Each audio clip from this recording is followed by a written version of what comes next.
Bayangkan, pukul 3 pagi, kota masih tidur, tapi dari sebuah kontrakan kecil di pinggiran ibu kota, terdengar suara gemeretak, seperti tulang digiling. Dan di dalamnya, seorang pria berdiri sendiri, menatap sebuah kendi batu yang penuh darah segar. Darah yang bukan miliknya. Selamat datang di Mizian House, channel yang akan mengajak kalian menelusuri lorong-lorong terdalam dari kisah-kisah terlarang, legenda kelam, dan ritual-ritual pengundang maut yang tak pernah berani diangkat ke permukaan. Malam ini, kita akan membahas kisah yang bukan hanya mengerikan, tapi juga terjadi di tengah kehidupan modern kita hari ini. Sebuah kisah tentang seorang bos ojek online, pria yang awalnya hanyalah pengendara biasa, namun dalam waktu singkat mendadak kaya, punya banyak armada, dan kantor pusat yang menjulang di tengah kota. Tapi di balik kesuksesannya itu, ada sesuatu yang menuntut tumbal. Dan tumbalnya, bukan uang, bukan juga nyawa, tapi darah segar, yang harus disetorkan setiap jam 3 pagi, tanpa jeda, tanpa boleh terlambat. Apa yang sebenarnya terjadi? Siapa yang ia puja? Dan, dari mana ia mendapatkan darah itu setiap malam? Mari kita bahas, satu persatu. Kunci pintu kalian, nyalakan lampu secukupnya, dan jangan sekali-kali menoleh ke belakang. Karena malam ini, pesugihan paling haus darah akan kita ungkap bersama. Jangan pernah percaya pada orang yang terlalu dermawan di siang hari, karena bisa jadi malamnya, dia sedang memberi makan sesuatu yang tidak bisa dilihat manusia biasa.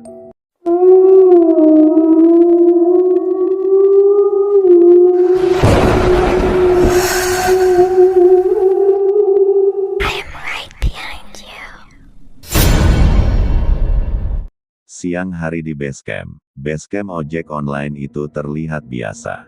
Sebuah rumah tua yang direnovasi menjadi tempat berkumpulnya puluhan driver.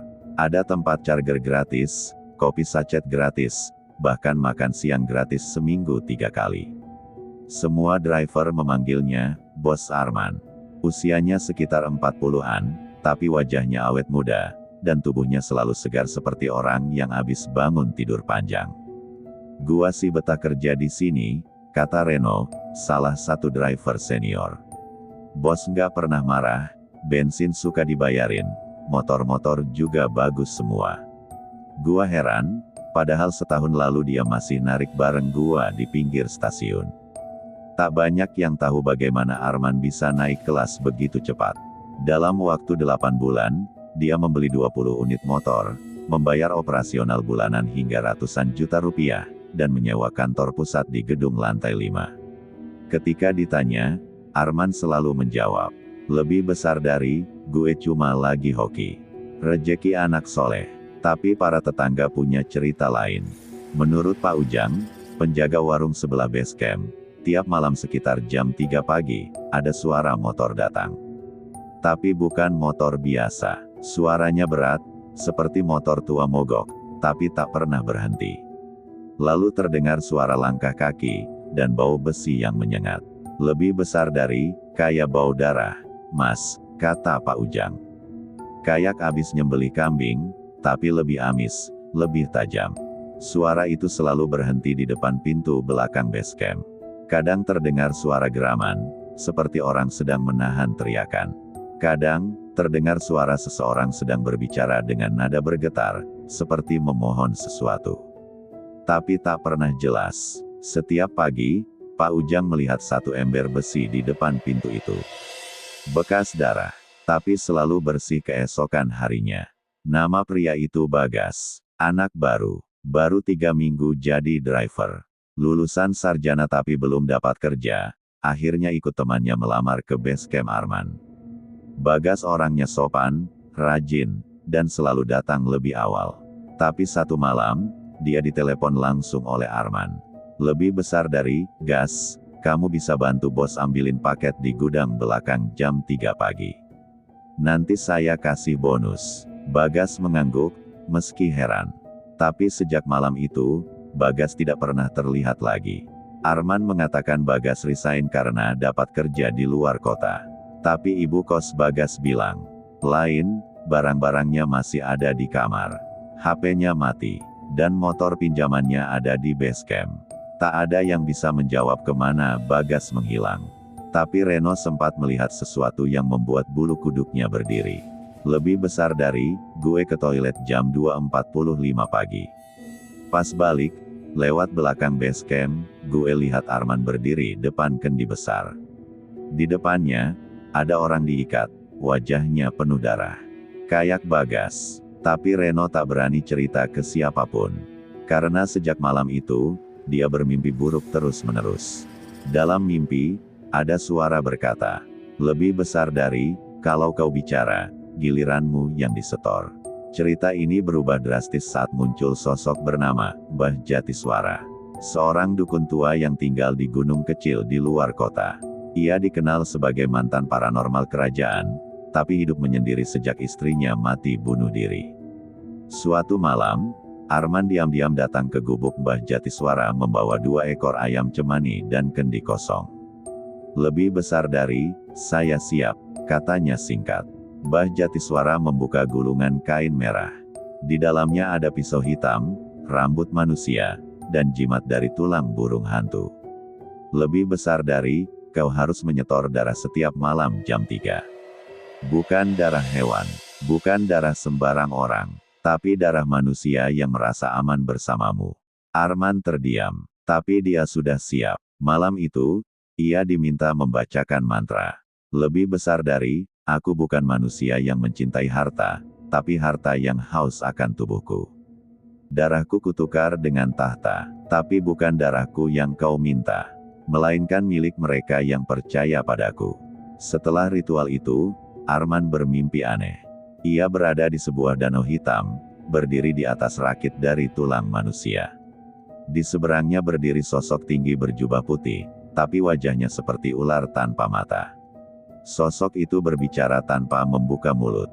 Lebih besar dari, mulai malam ini, darah adalah makanan. Bukan hanya darah, tapi juga ketakutan orang yang tidak tahu bahwa mereka akan mati.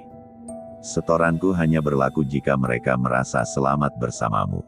Ketika Arman bangun, tubuhnya dipenuhi belatung kecil. Tapi semua hilang begitu matahari terbit. Sejak saat itu, semua yang Arman sentuh menjadi emas. Armada motornya bertambah, investornya bermunculan. Bahkan basecampnya masuk berita lokal sebagai startup transportasi lokal yang sukses besar. Tapi setoran tetap berjalan, setiap jam 3 pagi, tak boleh telat. Suatu malam, Arman mengajak seorang driver baru bernama Yuli. Perempuan, umur 25 tahun. Pintar, supel, dan sangat menghormati Arman. Yuli menganggap Arman seperti ayahnya sendiri. Dia sering curhat, bahkan pernah menangis di kantor saat kehilangan pacarnya. Arman melihat Yuli sebagai target empuk. Lebih besar dari, "Yu, bantuin bos bentar, ya. Nanti dapat bonus gede. Jam 3 pagi aja, sebentar doang." Yuli menurut, tapi malam itu tidak berjalan lancar. Saat ritual akan dilakukan, Yuli sempat melihat cermin tua di gudang dan berteriak histeris. Dia melihat wajah Arman berubah menjadi tengkorak berlendir. Dia kabur, lari keluar base camp sambil berteriak. Tapi tak sempat jauh, dia ditabrak oleh mobil pickup. Kepalanya pecah di tempat, dan sejak malam itu, ritual Arman gagal untuk pertama kalinya. Pagi harinya, base camp diguyur hujan darah. Semua dinding menghitam, dan suara dari kendi berkata, "Lebih besar dari, kau gagal memberi. Maka kau harus membayar dengan darahmu sendiri." Setelah kejadian itu, satu persatu driver mulai sakit.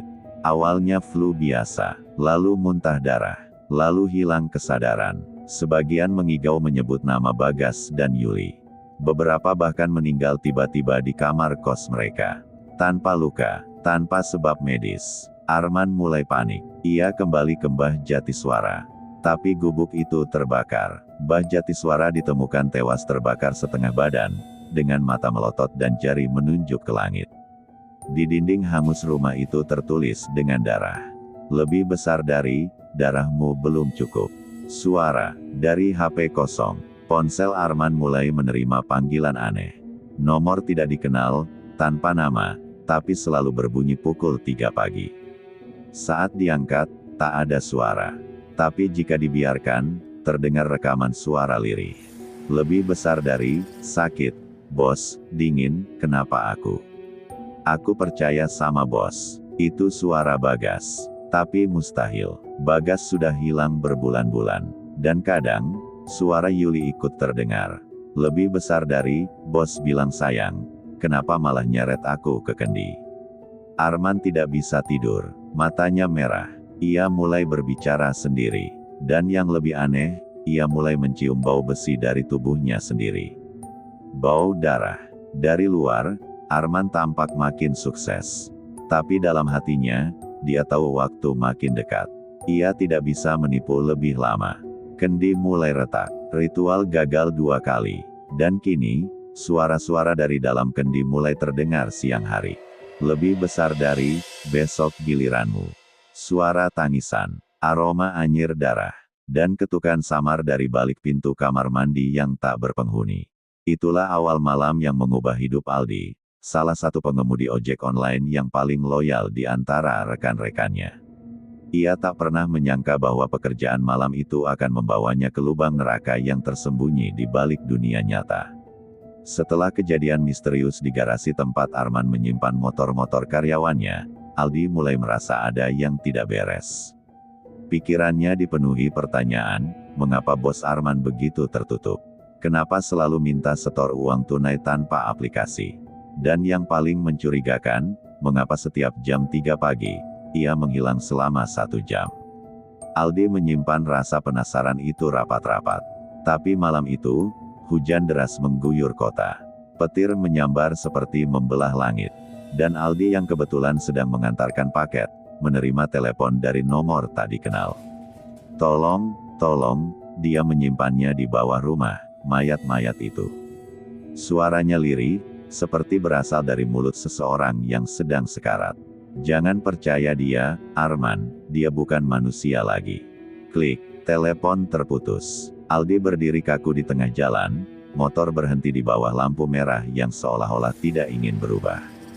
Matanya menatap kosong layar ponsel yang kini kembali hitam. Dingin, hening, dan tiba-tiba, dari kaca spionnya, ia melihat seseorang berdiri di tengah jalan, dengan wajah penuh darah dan mata yang bolong. "Siapa kau?" Aldi berteriak, tapi sosok itu menghilang dalam sekejap. Pintu ke dunia gelap. Malam-malam berikutnya, Aldi mulai menyelidiki rumah Arman. Ia berpura-pura datang ke kantor untuk setor uang lebih awal. Tapi ia menyelinap ke belakang rumah saat semua orang sibuk. Di balik pagar besi yang berkarat, ia menemukan sebuah pintu besi terkunci gembok rantai besar. Dari celah bawah pintu, aroma amis menyengat keluar. Bau darah, bau bangkai, bau sesuatu yang tidak boleh berada di dunia manusia. Dengan bantuan linggis kecil, Aldi membongkar salah satu lubang ventilasi tua di dinding belakang. Apa yang ia lihat membuat lututnya lemas. Di ruangan bawah tanah, tampak deretan tubuh manusia tergantung terbalik, darah mereka menetes ke sebuah baskom batu berbentuk segi 5. Simbol aneh terpahat di lantai, dan di tengah-tengah altar itu, berdiri sesosok makhluk tinggi besar, mirip manusia, tapi dengan tanduk. Dan di depannya, bos Arman sedang menyayat lengannya sendiri, meneteskan darah ke wajah makhluk itu, sambil berbisik, "Terima kasih, tuanku, malam ini aku bawa 2 korban lagi." Aldi menutup mulutnya, menahan teriak. Ia tahu, satu kesalahan saja, ia akan menjadi korban berikutnya. Perjanjian darah. Dari hasil pengintaian dan penggalian informasi secara diam-diam, Aldi menemukan fakta yang lebih mengerikan. Arman bukan hanya seorang bos ojek online. Ia adalah pewaris ilmu pesugihan yang berasal dari pesisir selatan. Ilmu itu diwariskan oleh kakeknya, yang dulunya adalah seorang dukun santet terkenal. Ilmu itu membuat Arman bisa memikat ratusan pengemudi untuk bekerja di bawahnya tanpa curiga. Setiap pengemudi yang bekerja padanya tanpa sadar telah menandatangani perjanjian jiwa, bukan hanya kontrak kerja biasa. Setiap uang yang mereka setor, sebagian digunakan untuk membeli nyawa mereka secara perlahan. Jam 3 pagi, adalah waktu keramat. Waktu di mana batas antara dunia manusia dan dunia setan terbuka. Dan darah yang harus ia setorkan, harus berasal dari tubuh yang masih segar, atau paling lama, sudah mati 3 jam. Tak heran jika beberapa pengemudi menghilang tanpa jejak. Mereka yang dianggap gagal setor, atau menolak perintah, akan dikirim ke altar bawah tanah itu. Penampakan di jalanan, Aldi mulai dihantui. Setiap malam, wajah-wajah pengemudi yang hilang muncul di kaca spionnya. Beberapa mengetuk helmnya sambil menangis. Yang lain berdiri di tengah jalan, membuat Aldi hampir menabrak pembatas jalan. Dalam mimpinya, Arman muncul, dengan mata yang menyala merah dan berkata, "Lebih besar dari, kau sudah melihat terlalu banyak, kau akan jadi persembahan berikutnya." Aldi tak tahan. Ia pergi ke seorang ustaz tua di pinggiran kota. Ustaz itu hanya berkata pelan, "Kau sedang berada di medan perang antara manusia dan jin. Jika kau tidak siap mati, tinggalkan kota ini malam ini juga." Tapi Aldi tidak bisa. Ia tak mau semua rekannya mati sia-sia. Ia ingin mengakhiri ini. Dan satu-satunya cara adalah, masuk ke ruang bawah tanah itu saat ritual berlangsung. Malam neraka, tepat malam Jumat Kliwon, Aldi menyelinap ke balik rumah Arman. Ia membawa kamera tersembunyi dan air doa. Jam menunjukkan pukul 2.59. Detik bergulir, nafasnya tercekat.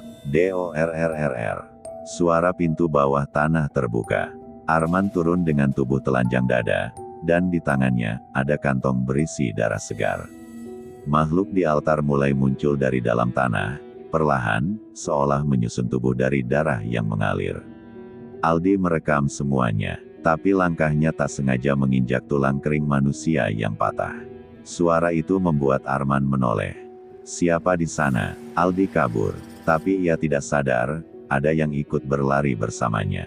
Bukan Arman, tapi makhluk itu. Bayangan besar seperti anjing hitam bermata merah melompat dan mencakar pundaknya. Aldi jatuh. Kamera terpental. Dan, semua gelap. Darah ini bukan milikmu lagi. Setelah jam 3 pagi, jiwamu pun bukan milikmu sendiri. Kalimat itu menggema di kepala Aldi saat ia terbangun di sebuah ruangan gelap, dingin, dan penuh bau amis. Ia tidak tahu berapa lama ia pingsan. Tubuhnya nyeri, pundaknya terluka bekas cakaran makhluk hitam malam itu. Dan yang lebih mengerikan, ia tidak sendirian. Di hadapannya, sosok-sosok manusia tergantung dengan mata melotot, sebagian tubuh membusuk, sebagian masih mengalirkan darah. Mereka adalah pengemudi ojek yang dulu hilang tanpa kabar. Kini mereka menjadi penunggu altar, korban ritual yang belum dilepaskan jiwanya. Aldi ingin berteriak, tapi suaranya tercekat. Tangan dan kakinya terikat dengan rantai baja. Di depan altar, Arman berdiri mengenakan jubah merah. Wajahnya tak lagi manusia, matanya hitam pekat, kulitnya mulai bersisik seperti ular. "Lebih besar dari, kau orang ke-100, Aldi," katanya pelan. "Setelah kau, aku tidak perlu setor darah lagi. Pesugihan ini akan berubah, menjadi kekal." Di altar, api berwarna biru membara. Suara-suara aneh menggema di dinding ruangan, seperti bisikan dalam bahasa yang tak dikenal. "Lepaskan aku, Arman, kau manusia keparat," Aldi berteriak. Tapi Arman hanya tertawa. "Kau masih berpikir ini tentang uang. Ini tentang kekuasaan. Tentang menjadi dewa di antara manusia kecil." Aldi melihat jam tua di dinding. Pukul 2.59. "Lebih besar dari, waktu darah," kata Arman sambil membawa mangkuk batu dan belati hitam. Tapi sebelum belati itu menyayat tubuh Aldi, terdengar suara keras dari atas. Brak, seseorang menjebol pintu. Beberapa pengemudi ojek yang sempat Aldi kirimi lokasi datang, termasuk Ustaz Zain, yang memegang kitab dan botol berisi air doa. "Allahu Akbar!" Teriakan itu mengguncang ruangan. Makhluk dari altar menjerit, tubuhnya berubah menjadi asap merah, mencoba masuk ke tubuh Arman. Ustaz Zain membaca ayat kursi keras-keras. "Aldi, tahan. Kau harus ikhlaskan darahmu jadi penutup perjanjian. Tapi niatkan untuk memutus rantai ini, bukan menyerah." Aldi sadar, ia tak bisa lari dari takdir. Ia adalah korban ke-100. Tapi ia bisa membuat darahnya menjadi penutup, bukan pemicu keabadian Arman. Dengan sisa tenaga, Aldi menyayat telapak tangannya sendiri dan meneteskan darah ke tanah sambil berdoa. Lebih besar dari, ya Allah, jika darahku adalah kunci, maka biarlah ini menjadi penghabisan. Aku serahkan semua ini kepadamu. Makhluk dari altar mengaum marah. Tidaakkk. Tubuh Arman mulai meleleh. Ia berteriak, terbakar dari dalam. Kau menghancurkan semuanya. Tubuhnya retak seperti kaca dan meledak menjadi debu hitam. Ruangan bawah tanah itu bergetar hebat. Simbol-simbol pesugihan terbakar. Dan Aldi jatuh pingsan dalam pelukan para pengemudi yang menyelamatkannya. 40 hari kemudian, Aldi selamat, tapi bekas cakaran di tubuhnya tidak pernah hilang. Ia berhenti jadi ojek online dan tinggal jauh dari kota. Rumah Arman kini terbengkalai, tak ada yang berani mendekat. Tapi setiap malam Jumat, warga sekitar masih mendengar suara motor menyala sendiri dari garasi kosong. Dan terkadang, terlihat bayangan pria berseragam ojek berdiri mematung di balkon, dengan tangan penuh darah. Pemerintah tak pernah bisa membongkar seluruh lantai bawah rumah itu. Beton terlalu keras, seakan dilapisi sesuatu yang bukan dari dunia ini. Ustaz Zain hanya berkata, lebih besar dari perjanjian boleh berakhir. Tapi setan tidak pernah lupa tempat tinggalnya. Lebih besar dari, Arman sudah mati. Tapi darahnya belum kering. Dan perjanjiannya masih aktif. 40 hari setelah Arman meledak menjadi debu, kampung itu mulai tenang. Rumah tua miliknya dibiarkan kosong, ditutupi garis polisi. Aldi memutuskan pindah ke kota lain, tinggal bersama ibunya yang sudah tua. Ia ingin melupakan segalanya, darah, pesugihan, dan mimpi buruk jam 3 pagi. Tapi mimpi itu tak berhenti. Setiap malam, Aldi memimpikannya tangga yang menurun tak berujung, di mana suara motor menyala sendiri, dan seseorang membisikkan, belum selesai. Kau belum selesai. Awalnya Aldi anggap hanya trauma. Tapi malam ke-41, jam 3 pagi tepat, alarm HP-nya menyala sendiri. Lebih besar dari, darahmu belum lunas. Layarnya menunjukkan koordinat. Lokasi itu berada di bawah rumah tua Arman. Tepatnya 7 meter di bawah tanah. Sementara itu, di desa tempat rumah Arman berada, seorang bocah laki-laki bernama Reza, 10 tahun, mulai berubah. Ia adalah keponakan Arman, anak dari adik tirinya yang baru kembali dari luar kota. Reza yang dulu ceria kini jadi pendiam. Ia kerap menggambar sosok bertanduk, dan saat ibunya bertanya, ia menjawab. Lebih besar dari, Om Arman belum pergi. Dia tinggal di lantai bawah. Padahal semua tahu, rumah itu tidak punya lantai bawah. Tetangganya mulai resah. Setiap malam Jumat, terdengar bunyi motor hidup, dan lampu di kamar Arman menyala sendiri. Beberapa orang bilang mereka melihat bayangan anak kecil berdiri di balkon, memandangi bulan, sambil menggenggam helm ojek penuh darah. Aldi akhirnya memutuskan kembali. Ia bertemu lagi dengan Ustaz Zain. Mereka membawa beberapa pengemudi ojek dan seorang ahli bangunan tua untuk menggali lebih dalam ke bawah rumah Arman. Saat mereka menggali titik yang sesuai koordinat HP Aldi, mereka menemukan ruangan baru, yang sebelumnya tidak terdeteksi radar tanah. Ruangan itu berbentuk lingkaran. Di tengahnya, ada kursi dari tulang, dan di sekelilingnya, 100 lilin hitam. Di dinding, ada tulisan besar. Lebih besar dari, darah ke-101 akan menghidupkan pengganti. Dan saat mereka membaca kalimat itu, suara tertawa anak kecil terdengar dari atas. Lebih besar dari, kalian datang terlalu cepat. Aku belum siap main. Reza berdiri di tangga, wajahnya pucat, mata kosong. Di tangannya, belati hitam yang dulu milik Arman. Mereka buru-buru membawa Reza keluar. Tapi bocah itu menjerit dan menggores wajah ayahnya sendiri. Sejak hari itu, Reza tidak bisa disentuh air wudhu, bahkan tubuhnya melepuh jika dibacakan surat Al-Falaq. Ustaz Zain sadar, ini bukan kerasukan biasa. Ruh Arman bersemayam di tubuh anak itu. Lebih besar dari, bukan cuma pesugihan. Arman ingin reinkarnasi. Dan darah ke-101 itu, bukan untuk setan. Tapi untuk membuka tubuh baru baginya. Aldi merasa bersalah. Ia adalah korban ke-100 yang memutuskan ritual, tapi tidak menutup gerbangnya. Ternyata, meski Arman mati, perjanjiannya dengan entitas gaib tidak dibatalkan. Hanya tertunda, dan bocah kecil itu, Reza, adalah pewaris darahnya. Malam itu, Aldi bermimpi kembali. Tapi kini, ia bukan di ruangan bawah tanah, melainkan di jalan sepi penuh asap, seperti jalur neraka. Di depannya berdiri sesosok Arman muda, mengenakan jaket ojek. Di belakangnya, ratusan tangan menyembul dari tanah, meraih ke atas. Lebih besar dari, aku mati karena kau, Aldi. Tapi aku belum kalah. Perjanjianku masih berlaku. Dan Reza adalah jaminanku. Aldi tersadar dengan peluh dingin. Ia merasa tubuhnya mulai lemas.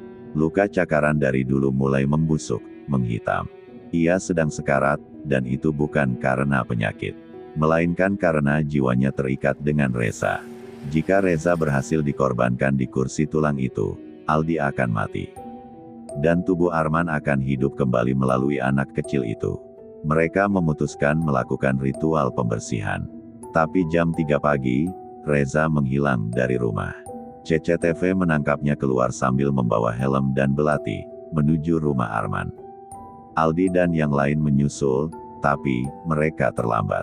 Reza sudah duduk di kursi tulang. Di sekelilingnya, lilin menyala. Dari dinding, darah mulai mengalir sendiri, membentuk simbol-simbol lama. Aldi nekat masuk dan memeluk Reza, walau kulitnya mulai terbakar. Lebih besar dari, kalau aku harus mati, aku rela. Tapi kau, Reza, bukan tubuh Arman. Dengan penuh tekad, Aldi membaca doa-doa sambil memeluk bocah itu.